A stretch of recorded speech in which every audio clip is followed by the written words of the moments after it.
Everybody, welcome to another episode of the Heroes Peak podcast. I'm your host, Chris. You can actually see my face for once.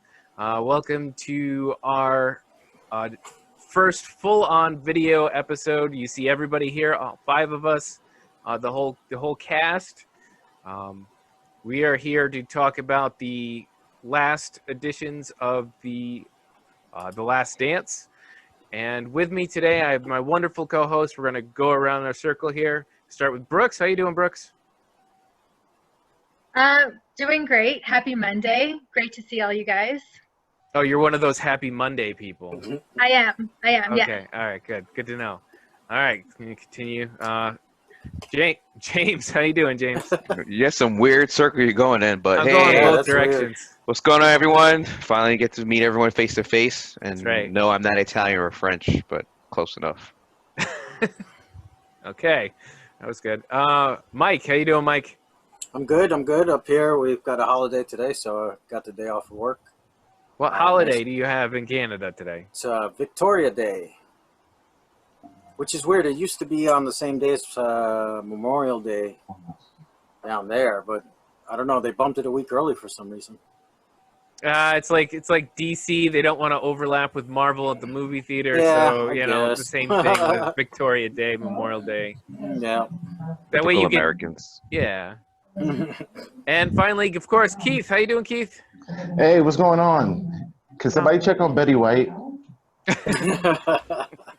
We don't need that kind of stuff around this year. 2020 is bad enough. Got to keep her around. 2020's leaving no stone unturned, man. That's right. That's right. She's guest starring on the last season of Bones we're watching. Is she the bones in question? No, she is not. Luckily. All right. So we've got a couple of news items we'll talk about before we go into our Last Dance discussion. And those are, we're going to start with Amazon to buy AMC theaters. Now, AMC was in the news, recently because they got in a huff about, was it Universal who was Universal released, was it Onward, I believe, or Trolls, one of those two movies. No, Trolls. Trolls. Trolls. Yeah, Trolls. Onward, yeah. And it was successful. Yeah. Oh, yeah, big video on demand purchases, and they were saying they made like $100 million on video on demand. Mm-hmm. So that pissed off AMC's execs. Cutting out and the middle board guy. members. Womp womp. Mm-hmm. So it looks like our first trillionaire, thanks everybody for ordering from Amazon. Our first trillionaire is going to be buying AMC. What do we think? Now, we had talked previously about Disney, like our idea was like Disney just purchased them, but this is different.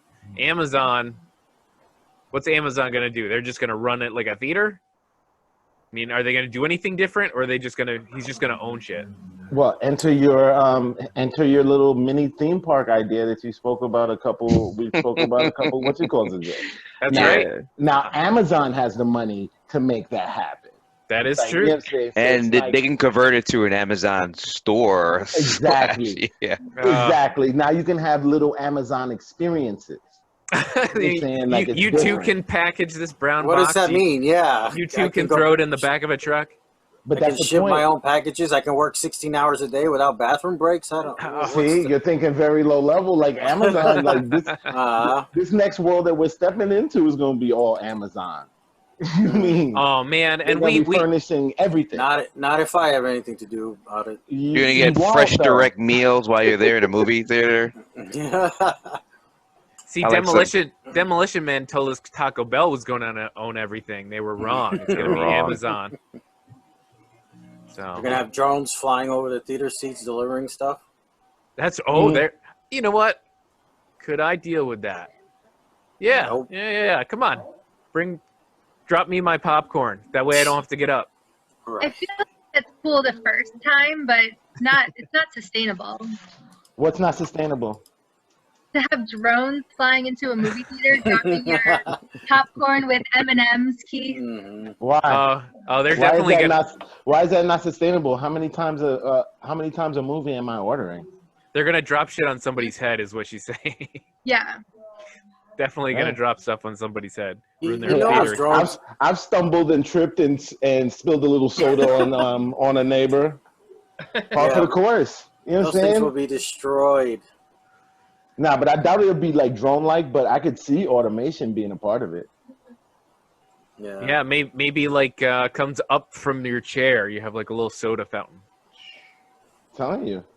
You know, Conveyor the belt. part that I'm really interested in is on first sight you think, okay, now how are they gonna expand their streaming platform with AMC distribution? Like how does that work? Because we have the at-home freaking model, right? That's Mhm. working for Amazon. How are they gonna be able to take this AMC movie theater now and expand that platform? What's gonna make it different? Like that's the part and this is where Keith, you were coming up with, the at-home theater experience. Well, why can't there be a hybrid of that where it's like the premium membership is you go to the movie theater and it's you and your family and you're in this enclosed environment You're and you're welcome. like enjoying your Amazon subscription with like the drones flying over giving you, it doesn't have to be like a large group of people. It's just like Right. premium membership. Like they were doing well with the StubHubs until this whole pandemic, from what I heard. But So Amazon has the money to be the loss leader in the subscription service of movie tickets, is what you're yeah, saying. they can factor that in their model, their business model. Yeah, that's true. It's not like they have to pay taxes or anything. I mean, but only if it serves a purpose. Like you don't make something a loss leader for no reason though. Like, and I wouldn't like Amazon doesn't need AMC movie theaters. Like, you know what I'm saying? So like I would assume that there is something profitable behind the idea that they're getting these. Like, Well, Bezos didn't need the Washington Post either. yeah, but that's different. You want to control information. You want to control like that's easily something like, yes, it might be a loss leader, but it's in my wheelhouse. Like it's information. It's more outlets of information that I control. Like that's different. Like you're gonna go buy like 70,000 empty husks of physical building for what? Like, so I there's got to be some kind of like, I definitely think like there's a what you call a purpose there, and I think it is actually it's probably I think it's still along the lines of movies, but I definitely see like more technology, of course higher price tickets, but like yeah, like I think that you're talking about like they're going to reimagine the theater experience, the movie theater experience. So is this deal done, or is this just rumor mill, or is this? I feel like it's rumor mill for now. Yeah, like, right now this it's still is the rumor first mill. I've heard of it. It's a rumor the mill. first Just I've like it heard was of it. rumor when Disney was buying Fox, Mhm. a year before it actually went down. Yeah. I think there's time on it. Well, I mean, we said a bigger company had to come in to almost save these theater chains, and I think this is inevitable. Yeah, we did, yeah. You know, who was it going to be? Amazon wasn't on my list, but it probably should have been. You know, I was thinking Disney, but well, I still think Disney. that made sense. That made sense. But Well, Disney still has a chance. It's not like they can't do it. Disney at any time can move into the neighborhood. But I mean, think there's still. Go ahead, Chris. I was just gonna say, I think if Disney does it, they're not just gonna be a theater chain with some cool technology. I think they're gonna be an entertainment hub. So that's still my guess. I'm thinking, sleeper dark horse is AT&T Warner Media, because that's another conglomerate that owns. They'll have really cool looking stuff that fails really hard, but they'll still have fans. Yeah, they're DC. Yeah, they're a DC branch. Yes, but they have HBO. They have other properties, CNN Studios, Interactive Broadcast Studios. There could be a lot of that stuff. Well, back in the day, the movie companies used to own the theaters too, right? So this is really nothing new. So if the studios decide to start doing it again, I don't know what the business model is going to be. So I don't know. We're all just speculating right now, mm-hmm. but it's interesting. I'm intrigued. Well, I think you have the options. I mean, the theaters started to turn to other events. You see these events that like they're not movies. They were like symphonies and plays and stuff like that that normally you couldn't get to. So, maybe they can do more of that stuff.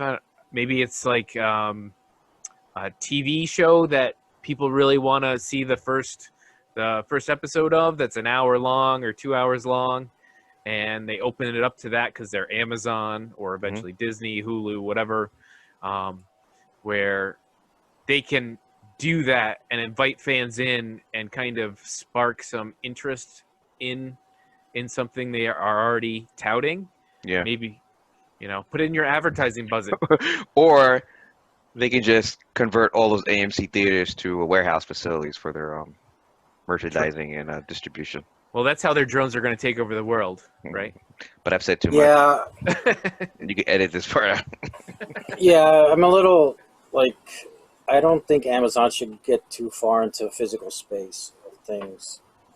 Like, They have to. You have to have some physical space no, somewhere. obviously, but I don't know, when we're talking about Unless content it's part now, of their plan for their products. mm, And like what Amazon, maybe they're thinking of throwing more like movie feature style money behind some productions and like actually like physically featuring the stuff themselves. Well, Netflix had to release some of their stuff into the theaters because they weren't getting any attention from the Academy and stuff like that because it has to run in the theater. So now all of a sudden those people have to go through Amazon. So maybe this becomes a fight between Netflix, Disney, Amazon, Time Warner, all having their own theater chains so they can release their stuff as well. So you have the choice. Do I want to, I'm really loving this series and I want to see the finale with 1,000 people, 100 people. And, it's a different experience and you can provide that when you own the space. Like Chuck E. Cheese for adults. That's going to be like bullying out the mid-sized studio companies like Blumhouse. Hey. Those who are not owned by like the major companies are not going to have to partner we're up. already doing that.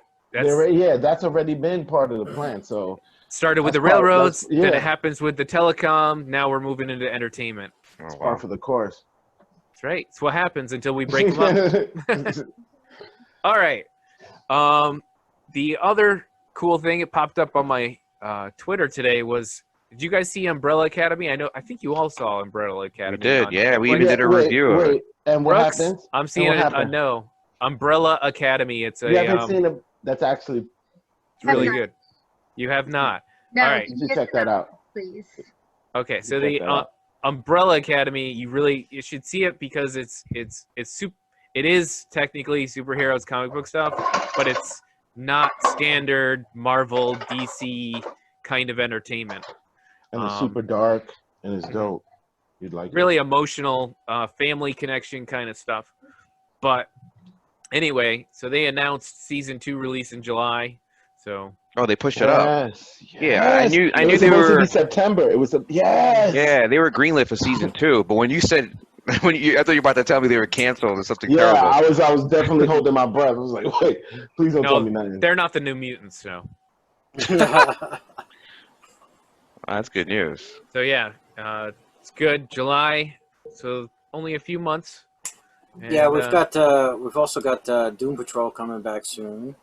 Keep trying, Mike. A couple of things coming. Why you keep pushing that Doom Patrol? It's a good show, man. Have you guys watched it? I've watched it. I have And not watched it. I was extra mildly impressed. No. All right. It's not for everybody then, I guess, but I thought it was entertaining. I saw them when me and my sons tried to watch Titans, and we were all, as Keith wonderfully put it, mildly impressed. Mildly impressed. I did watch Titans, but You guys like Titans? I I don't did. know. I always felt I like like Titans. very iffy Season about 3 is Titans. coming. yeah, I like Titans. I was slightly over underwhelmed. Over easy, sunny side up. All right. Wow. So yeah, we got a lot we can talk about, but I think we aren't going to waste Brooks's time here. We're going to go right to the episodes 9 and 10 of The Last Dance, and an overall review of the whole series. So, who wants to talk about episode 9? Brooks, I'm going to go to you. I'm going to have you talk about episode 9 and 10. Okay. So first I just want to say, sorry, I haven't seen the other shows. I don't watch a lot of the superhero. My apologies, y'all. That's all right. We're gonna assign you some things to watch, and you're gonna come back and report for us. Ooh, you getting homework? Good luck on that. We'll see how. Good luck on that. All right. So 9 and 10. I thought 9 and 10 was, to me, the most human side of MJ, which was just, it was so, I don't know, it was so interesting to see because you just never saw that side of him. Even through 1 through 8, you kind of got a little glimpse of his human side a little bit, but 9 and 10 really kind of showed you that he actually is a person. I mean, all that he was dealing with Gus and just how attached he was to that person. I just don't think you ever saw that from him. And I think the last time I was here, I even said it, like, you just never really, back then with basketball, you never really got people's like human side as much, right? It was just basketball and that's it. There was no social media, any of that. So we didn't have these peeks behind the scenes as to what people were actually like. So just understanding that to me was, I don't know, it was really interesting. It was really special to see that side of him. And I think I understand why it took so long to show that, because he's just such a competitor that you just, you know, he didn't want to be human almost. Like he couldn't be human when he was playing these games. So to see that now was just a really interesting sneak peek into like who he is as a person. And that's kind of like my biggest takeaway from those 2 episodes. Oh yeah, I can definitely see that. Especially the security guard. You said his name was Gus, right? Gus, yeah. And how he kind of, they adopted each other almost, and it's interesting to see because we've seen before Jordan didn't care who he hung out with to an extent. You saw him interact with everybody, right? It's not like he was the guy who said, "Oh, you're just a security guard. Get the hell out of my office." There's a couple of scenes where you see them all like hanging out in the back office, and he's chatting with the guys, and you know those are great looks at him. Gambling with them, of course, but yeah. Of course. Competing. He was competing with them. I'm sorry, competing. All right. Keith, what about you? What'd you think of 9 and 10 here? The same kind of, I felt like this was like the most human, like you said, like I feel like it really showed the most human, the episode that showed the most human side of Jordan. And like I know we've got our different takes on it, but that whole Gus thing, like, it's really interesting to me. Actually, throughout this whole series, like, I didn't really realize how important his father and a father figure was to him. Mm-hmm. Because he even said it, that he hung out with those security guys because they were older, and he wanted that around him. He needed that level head around him. He said it in the documentary. He said it. Oh yeah. So so he was doing it with a sense of awareness that he needed it. That's wild. Yeah, there were a couple of quotes in these 2 episodes about that really showed his awareness at his age. Not at his age. The age he was at, he was showing more awareness than when he was younger. One of the things that have gone way under the radar is actually Michael Jordan's maturity. Mm-hmm.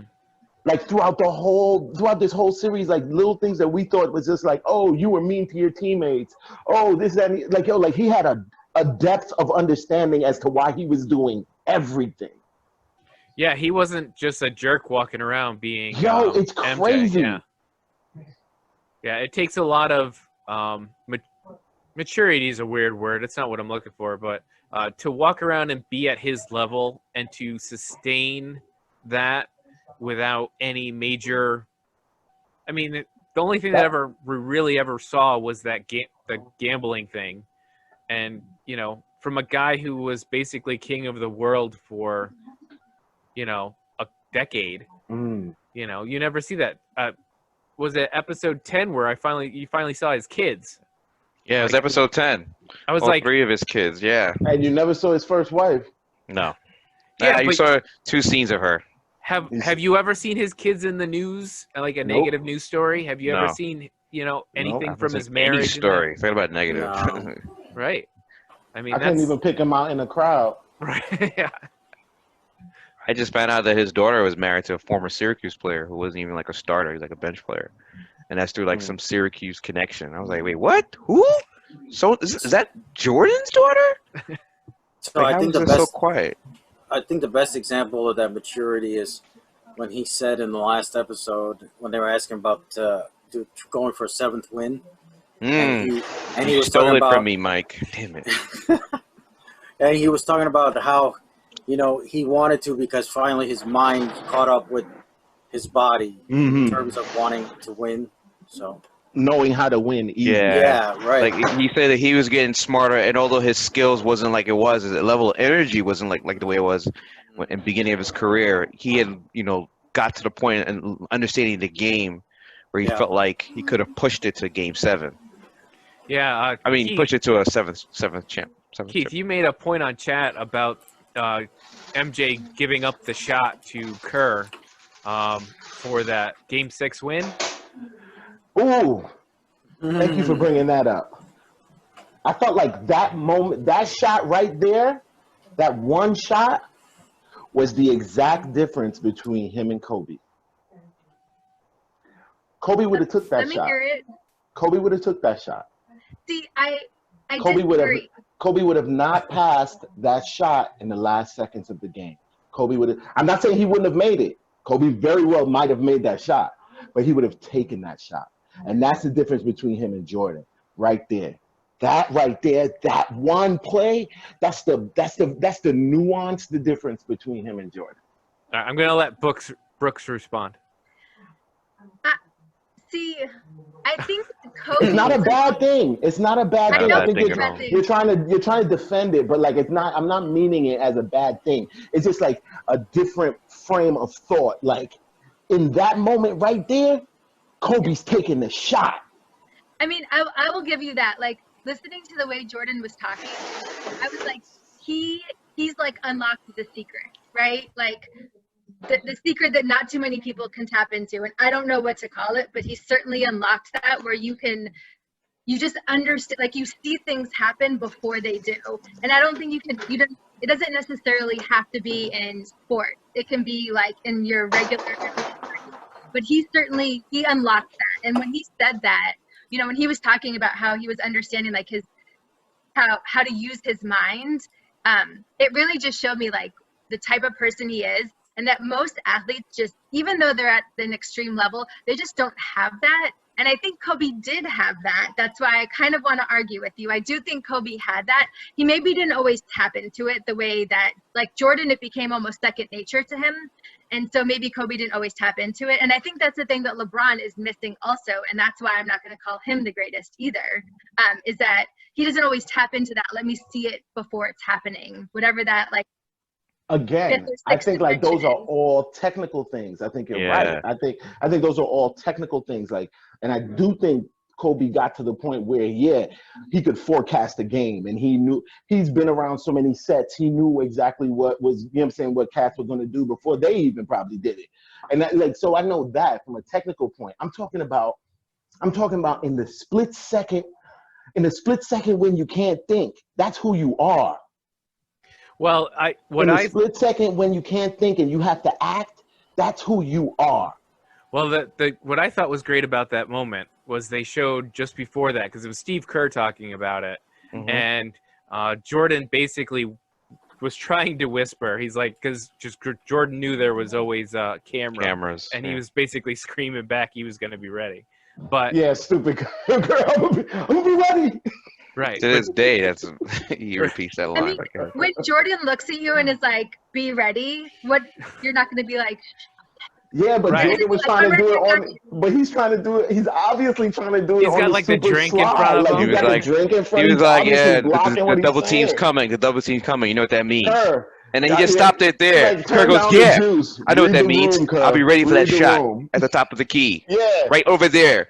I'm pointing right That there. spot right. That's my spot. Give it to me there. It would have been super hard if he just looked over them and just gave him the bro nod, like, I got you. Yeah. Like, that's it. Or It even would a be way wink. cooler. So I have to wonder, does he pass the Kerr if they didn't get into it that last time? Well, he specifically says, Mhm. he says, because previously they basically ran into the exact same position before, and Jordan got stripped. And Jordan remembered that. Jordan has a long memory. What you're seeing is Jordan has a really long The greats memory. do. That's one thing I like Right. about LeBron, too, I'm going to have to say. Like, he's And- definitely... Yeah. And so he knows the situation. He remembers the past, and he knows exactly what they're planning and what he's planning. And he sets up his backup, and he says, basically, if it happens again, so he's able to know that how the situation is going to look at that instant when they start the double team, where exactly he wants to go, and because they're going to leave Kerr by himself. Yeah. And by the way, Kerr, because the episode before episode 10 is episode 9, well, same episode, but they showed him in the Indiana series in 98 where he was proving himself. He was proving himself in 98, proving himself in 97, and obviously we know about the little fist fight, whatever. I think Kerr had shown Mike that he could perform under pressure.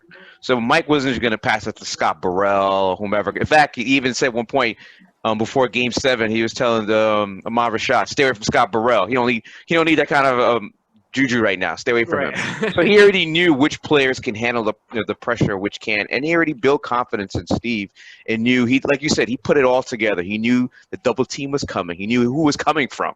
He even mentioned it. It was going to be Stockton and whoever was guarding him on the ball. So he knew everything in his mind. On top of that, he felt comfortable with Steve. So it all came out. Yeah, it was Wow. basically I just saw this. What did I see? Green Hornet this weekend. It was awful, by the way. And the way they played Kato is that he could see everything, and he had this special vision where the things would pop up red and everything went into slow motion. And now I'm just picturing Jordan vision, where he's he knows where the ball is, and he Terminators, and he sees where all the guys are, and he. Pretty much. But I also feel like that's the team that Jordan built, though. His will is imposed so much on all of their greatness. It's individually, he built them individually. That team, Dude, did you catch but the little purposely? This documentary let me see that he did all of that on purpose. And that's again it's the finer point, and I don't mean to keep bringing up Kobe, but I always bring up Kobe because he's the most direct.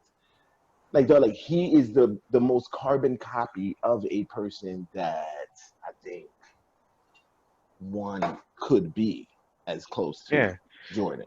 Did you catch it? But it's Yeah, that sorry. fine thing. I don't think Kobe was as as diligent about making sure that the guys around him was as good as him. You know what I'm saying? Yeah. He was just mad that they weren't. Good point. Good point. But and regardless of trust, I don't he wasn't giving shots. He was not giving Shaq that shot. No, he definitely later in his career changed. I wish we could have had Kobe's mind when he first came in the game, because then I think we would have definitely seen a repeat of Jordan. I think he got there. Maybe closer. Yeah, maybe closer. Yeah, you got the feeling that Jordan wanted to win, Kobe wanted to win, but Jordan wanted the chip. He didn't need to win personally. He didn't have to be the last shot. Man, He's probably gonna be. That's but exactly. He didn't have to be. That's wants exactly the what I chip. said on the chat. I said it showed that Jordan wanted to win more than he wanted to be the guy who won. And I think that really gets misconstrued a lot about him. You would think the way people talk about him, he was oh, I'm gonna put the team on my back, and Well, he did, was just but only because he had to.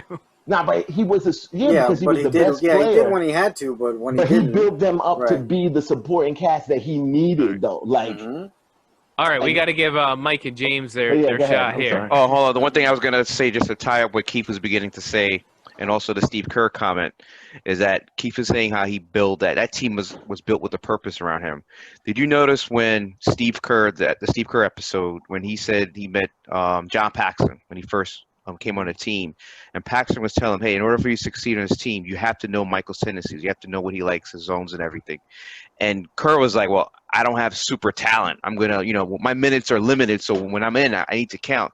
So from Paxson, who was a veteran who came up with Michael through those years, who's now like mentoring him and listen, you got to work, you got to learn how to work around Mike and understand what Mike wants and how Mike's going to feel, because trust you as a player, as a role player. And I think Kerr really took that and became who he was because he had that foundation already set for a role player to play alongside Michael Jordan, who wasn't going to be a superstar but knew their role and knew how to play it well. So, Go ahead, Mike. James, why don't you go ahead, or Mike, do you want to talk about 9 and 10? Is there anything? Well, I'm not going to add much to it except that it was a great ending to the documentary, and like the others were saying, it's was great to see the more personal side of MJ in those last 2 episodes, and even when they were doing the Phil's put your words down and burn it in the bucket, and he wound up writing a poem, and Phil was like, I didn't even know he had that in him, that emotion. That's funny because Jordan was like, I wasn't expecting to do that. Yeah, but he basically credited you just said his name. I just lost the coach. He just basically he credited Phil with bringing that out from people. Right. Yeah. And then the other thing was nice getting to see what was going on with Scotty at the time. Ooh. 'Cause I knew he was hurt, about but that. man, that was and he just what's the word I'm looking for? He just bulldozed his way through it, right? Gutted it out. Yeah. Yeah, the back stuff is not pretty. Oh, I know. I think we all know on this Right. channel. Yeah. So other than that, yeah, it was, shot. yeah. And then at the end, I was cracking up when they showed MJ the video of the owner talking about why he was breaking up the team. It's like I never knew this. That was Like classic. He never said this. Yeah, we never had this conversation. I was like, oh no. That's wild. Once I saw the iPad coming, I was like, uh-oh, another drill coming up. Yeah. All right, James, over to you. So here's a couple things that I also realized about it. And Brooks is right with the human. Keith and Brooks are right about the human touch of Michael, which I saw coming even as far back as episode 7. But also the analytical side of him, like a couple things that was revealed to me, which I never knew, was how he is able to gauge his opponents. Like he knew Brian Russell's tendencies. He knew this dude plays defense on his toes, and he knew that he fell for head shakes, the whole toes things. Then the follow shot, the iconic shot, you think he's just posing like to make a message. He was like, yo, all my shots before, and they showed you the footage. A lot of his shots were falling short. So then he was like, that Phil was telling me at the timeout that I got to follow through. So I knew I didn't want to miss this one. And that's why I kept the follow through in that last shot. Yeah, point your fingers at the basket. Yeah, point your fingers at the basket. And I'm like, yo, he dispelled this whole 22-year-old, machismo thought that you had about him when he was just like, like a normal person. He didn't want to make a mistake. He was making sure that the fundamentals were sound. It wasn't like trying to showboat. Exaggerating it to make sure he did it. Yeah. Make sure he did it right. And then the push off on Brian, which we knew was a push off, but then it was. Oh man, that guy! You saw him falling. Yeah, he was Bob already Costas, falling. Bob Costas. It was like a maitre d' taking you to your table in a restaurant. I liked that analogy though. Yeah, it was because you can see a push off like.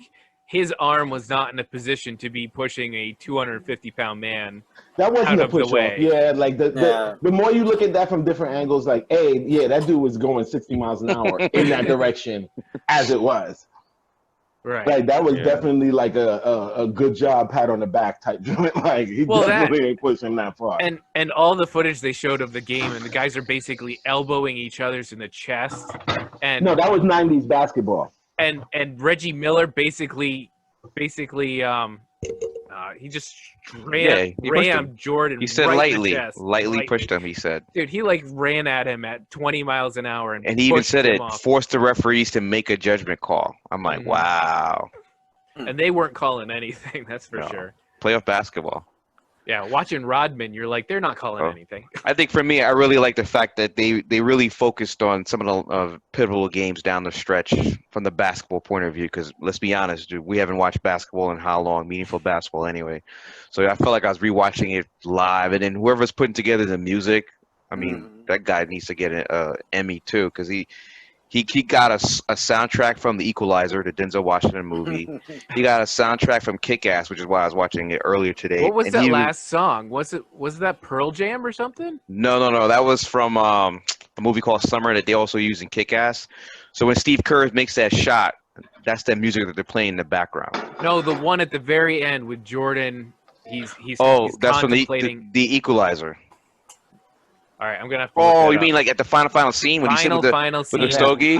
Oh, I Looking have at that the on my ocean. playlist too. Yeah, I gotta find out what song that is. that's a great photo too. And then he gives you this little thing like it's all about hope. You'd be like that fire to start that match. Well, there was a great quote where someone said, Jordan used to say something about, don't think why should he worry about the shot he hasn't taken yet? Yeah. And, about the people who spend so much time worrying how they're going to perform, during the next game instead of kind of keeping local, keeping now. Yeah. Being present. Being present. That was a He big said thing. he Yeah. said Phil really helped him with that. Like being present. Yo, and he made that quote again. He's in the middle of just winning that championship, and they're by the piano, and somebody's asking him, "Hey, man, what about next year?" He goes, "Man, I'm on the Zen shit right now. I'm in the moment. I'm in the now." In the moment. Yeah. And you can't could be tell worried like he about really next believed year. it. Mm-hmm. Like he was like, "No, I'm in the moment. I'm enjoying the moment, this very moment now. I'm not thinking about next year." Okay, so now I need to know what you all think of that. How they talked about not going for the 7th win. Basically, the billionaire said, it was going to cost too much money or something to that Yeah. effect. I'm glad Why- that we're touching on this. Thank Yeah. you. Why do owners care more about next year than about winning? It's weird. Like, you would think, oh man, we've got 6 titles. I could go for a 7th title with this group. Why don't we do it? Because, we have the crew. Where am I just not rich enough to understand this? They could have probably pulled it off with everybody except Pippen. Yeah, you know what? I bet you if they had sat down and talked to the players, because even MJ was saying, yeah, we would have signed a 1-year contract.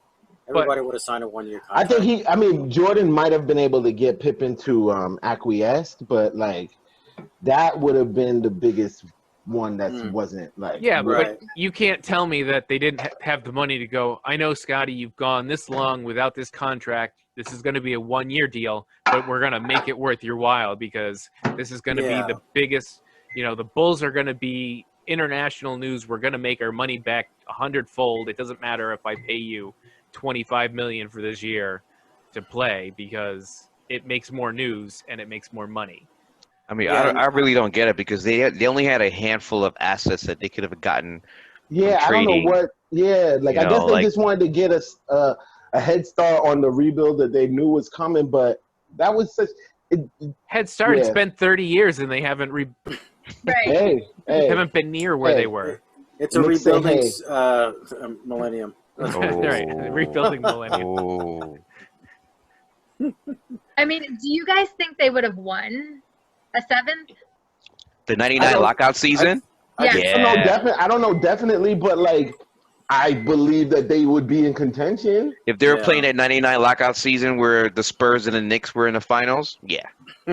I mean, that's like saying, would the Patriots win if Tom Brady comes back? There's a high probability that you have the 100% chance to at least make it to the high playoffs. And so you're already locking yourself into lots of just bringing your fans in. I don't get it. Don't get it. I don't get it either. I mean, I That get was such a. They could have made even more history. yeah.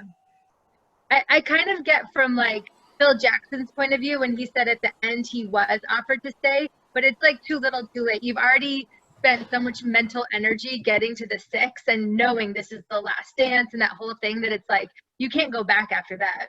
And not even only that, they offered him to stay, not the rest of the team. He didn't want to. He didn't want to coach no damn scrub. Yeah, he had to start new. Yeah. I'm not trying to rebuild the team. You know, Yeah, fuck up my win-loss record. What's that say about the owner that he thinks that bringing back Jordan and the coach and a whole bunch of new guys can just rebuild a championship team? Like, that's faith. Owners don't play basketball. They aren't the basketball minds. Like, this is what I'm saying. Like, also, let's be honest. He would have made the same amount of profit with just Jackson and Jordan and merchandising and ticket sales than he would have if the old roster returned. To him, it was a win-win. I bet you money if they could if they could do that over, like that team would be retained for another year, maybe 2. Yeah, I guarantee. Because they thought that they were really. I really think that they thought that they were going to be able to make some power moves for some players that they liked a lot, and that the window was closing for those players. I mean, to be able to do what they wanted to do. Good point. Yeah, but didn't most of those guys outside of Jordan go on to play for several more years? Oh yeah, Pippen made most of his money off of like the majority went to Portland. He went to Houston, I think, right after, right? Kerr won two more rings with the Spurs, and he actually contributed to that squad. Yeah, Kerr had a life, boy. Like Kerr had some life, yo. I think Kerr's the only player to win 4 rings in a row. I read that somewhere. For real? Yeah. Oh, he did win 4 in a row. Yeah, he won the Spurs the very next year. Oh yeah, 99. Yeah, he was, and the 2001 team or 2003 team. I don't know. All right, so let's take this as a whole. I'm going to ask you guys what your favorite episode is, and what the most interesting thing you learned about, whether it's the Bulls, about Jordan, about business, about whatever. So we're going to go around, and those are your 2 questions. Who wants to go first? I'll go first. All right, James, go right ahead. My favorite episode is still episode 7. I think episode 7 showed me, real quick, story behind Michael and his connection with his dad, and how in the beginning it was him just trying to prove to his dad, because his brother Larry was like a better player. So he's always trying to outperform and trying to prove his dad wrong. And he took that to like the ultimate nth level, trying to prove everyone wrong about what they thought about him, and how passionate he was at the last 2-3 minutes. He even forecasted then. He said, yeah, but if you look at, I wanted to win, but I also wanted my teammates to win. So to me, that resonated deeply. And then, what's the second question you said? What did I learn? What did you learn? What's your one takeaway? My one takeaway is you never take things for granted. And this is from the point of view of the organization that is the Chicago Bulls. If you have the right horses with you and right talent, you stay loyal with them and you push it to as far as you can, whether it be in business and personal life, whatever. You never automatically assume whatever it is going to be there around. It's going to stick with you.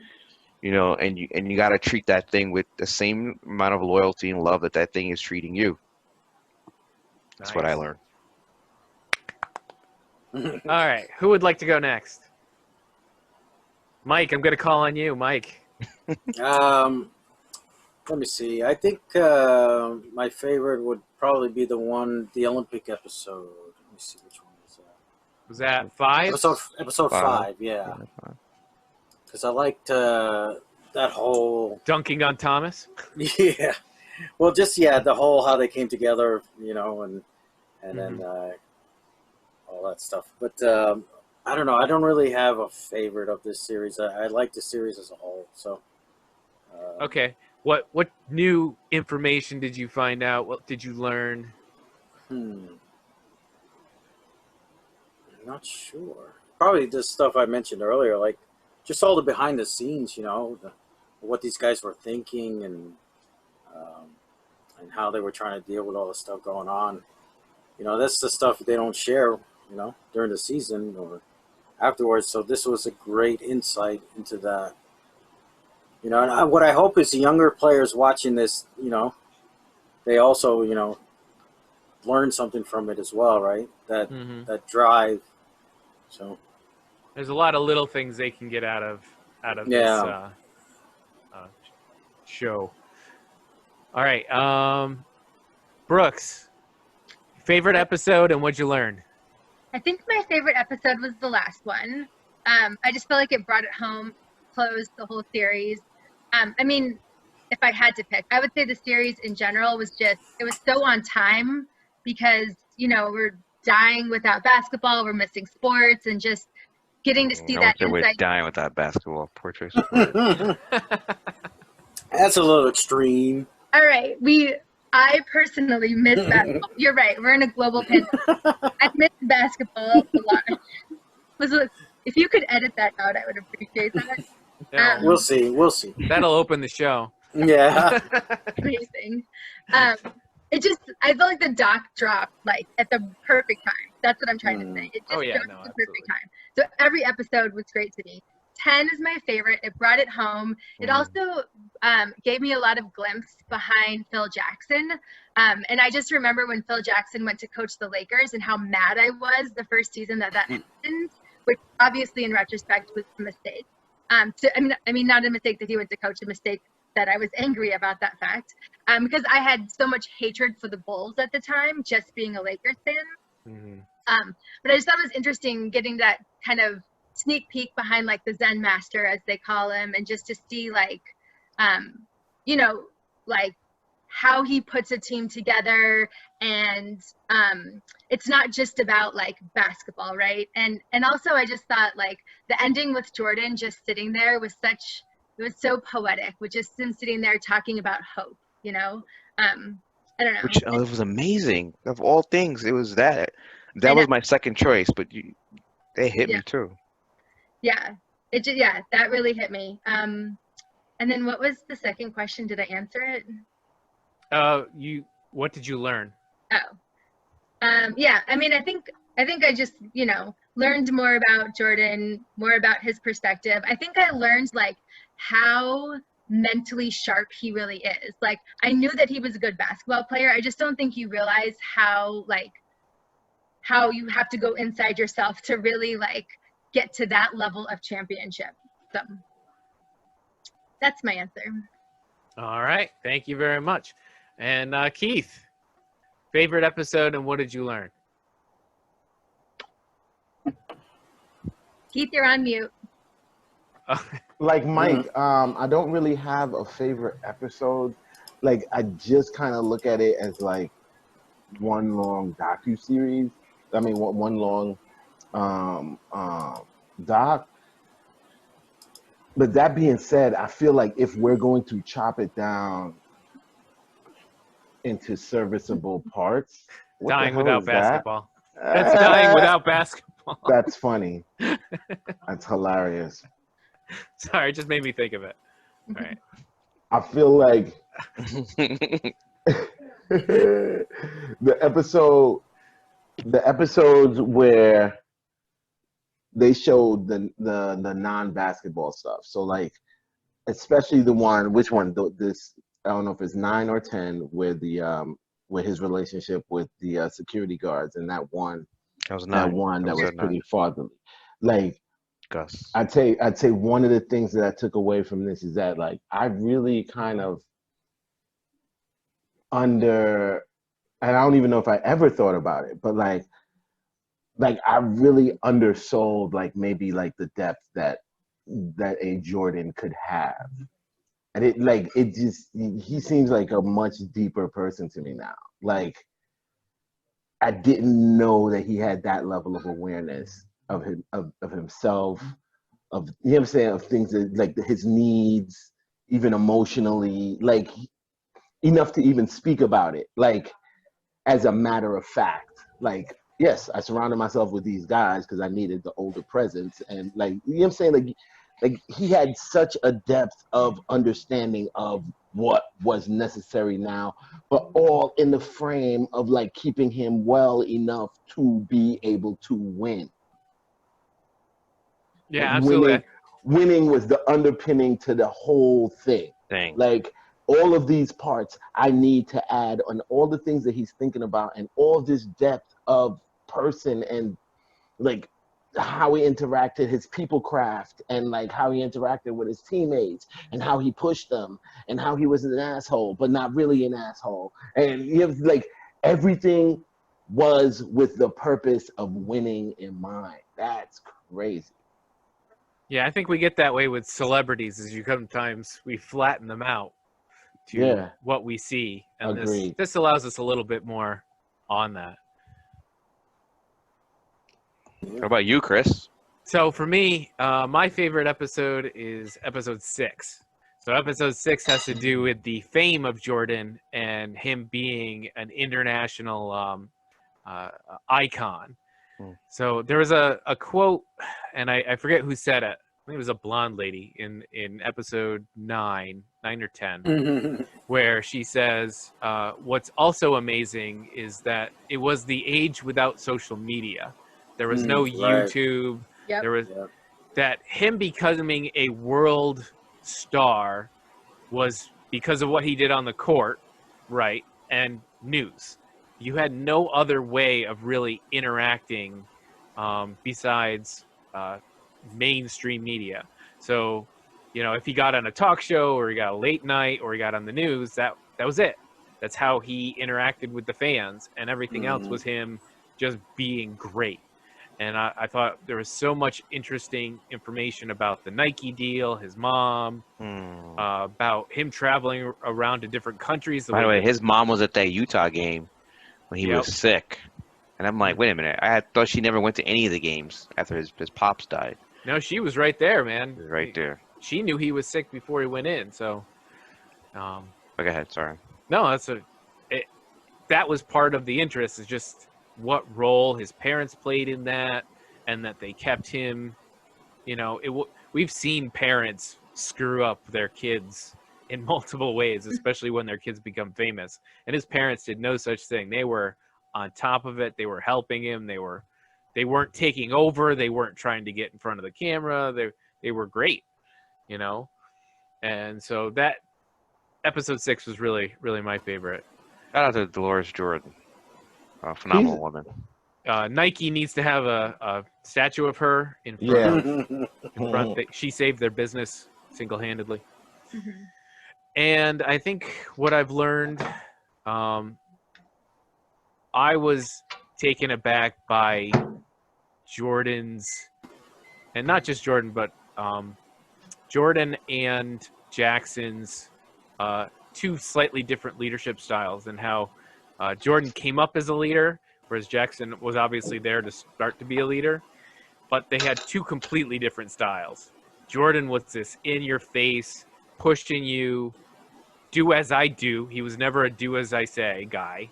He was doing his sprints and he was working his butt off. But he wasn't going to let anybody... like the one episode, they say Jackson came to him and... all right. I'm going to just... Green hair. What's his name? Dennis Rodman. Dennis Rodman. Okay. Yeah. So Dennis Rodman wanted to go to Vegas, and Jackson actually went to Jordan and asked him, and Jordan said, no, that's stupid.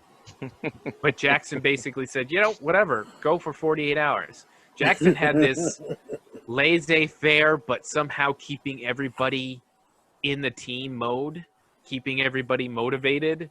And then there's Jordan, who's like this another level of press you, push you harder, motivator, get in your face guy. And those two different things somehow work together and help build the team around him. And I think Jackson. I'm sorry. No, I was just saying. I'm just finding it so interesting that those two different things manage to coexist in such a positive manner. But I think that's part of Jackson as well. He's able to see what Jordan could do and then step in when needed. Look at his background, though. Did anybody peep that? Like, look at Phil Jackson's background. I feel like he understood. I feel like he understood Dennis Rodman better than anybody else. Oh I yeah. agree. Yeah, I agree. And Yeah. and I think from a very personal level. The whole wrestling thing that Rodman ran away to like join wrestling for a day, and he like he was like fined for missing practice, but that was about it. It's not like they benched him or anything. Dude, stupid they like helped that. him sneak out of the damn Berto Center Hell yeah. so he Saw wouldn't have that. to get hit with the media. That was great. And the dude comes back and plays hard. Like, he knew Rodman. Like, he knew Rodman because, like, he was that rebel. Like, he knows what he needed. Like, if you look at the backstory from him, like, I could see that he was the black sheep in his family. Yeah, Baptist. Like, you know what I'm saying? Church, Like, Southern it was, Baptist. yeah, like, he definitely, I totally dig it. And now he's like a hippie kind of, like, I definitely, it makes everything make more sense now that I've seen his back. Yeah, he didn't get the job the first time because he wasn't dressed right. All right. So I think we all give this an A+. It's a great Definitely. documentary. It's good. By the good way, use of I don't. 10 One hours. last comment. One last comment I before don't. Mike says no. Jordan's level of trash talking, I don't think exists in any sport in any history. Like when he was like, "I ain't Shaq," like you forgot how this dude. Yeah, we talk about all the positives about Jordan. He's focused. He's remembering things, but he'll tell you when the other person, when the level of competition just isn't what it is. He goes, "I ain't Shaq. I ain't Shaq." When the Jazz are doing plays, like holy shit, this dude's a beast. But go ahead, He's Mike. not- Go ahead, Mike. You said, Oh, I was just gonna say, yeah, A+ maybe, but the only reason I don't give it an A+ is because it's a documentary about the Bulls. So, That's fair. oh. And you know, That's fair. I can We respect okay. that. I can so B respect minus tops. that. B And totally minus respect tops. that. I'll wait give for that- the yeah. Raptors' last dance when it comes out. The Raptors last only dance. dance. Only Yeah. dance. Wait, But you First know, and last you know I'm dance. not a Raptors fan, right? Oh, You're you're a Knicks Canadian. fan. Why? Yeah, he's That's a Knicks required. fan. Why? No, he's a Knicks fan. They play in Canada. Canadian. Okay, I support the team. Doesn't mean that's I'm my just team. playing. I know you're a Knicks fan, man. I know. Mhm. I know. I'm just joshing. I know. Wait, can These I ask a haterists. question? Yes, absolutely. What doc do you think they should do next? Like sports doc that you like, a period that you want to see? I hate to say it. I want to see the Patriots doc. Now that Tom Brady's gone, I want to see what the hell happened behind the scenes at that place, man. The 1 year with Randy Moss, the 1 year with this, like Aaron Hernandez. Yeah, I can see that getting a lot of. I can see Dude, That's that- actually interesting. that Yeah, I could didn't be think of it, but deep. But only if they had Yeah. complete access. It won't happen until Bill's gone. Maybe till Bill's dead. I'd say the Yankees too, but I don't think they have enough like dirt. No. Like, come on, you have Jeter, Mariano. Jeter. Maybe when Jeter's A-Rod too was there. nice. When A-Rod was there, but that's not enough sauce. It's too bland. What about like Tiger Woods? I think this feels Yeah, boring. I can even see that. It's just Yeah. him cheating. You know what the hell? right. No, there's a lot more. Let's not get carried away. But I don't think they don't have any footage. I mean, first of all, you need to have the actual That's evidence true. Yeah. where you can, produce. I think they do Serena before they do Mm. Tiger Woods. That would be good. That's more interesting. That's actually more interesting.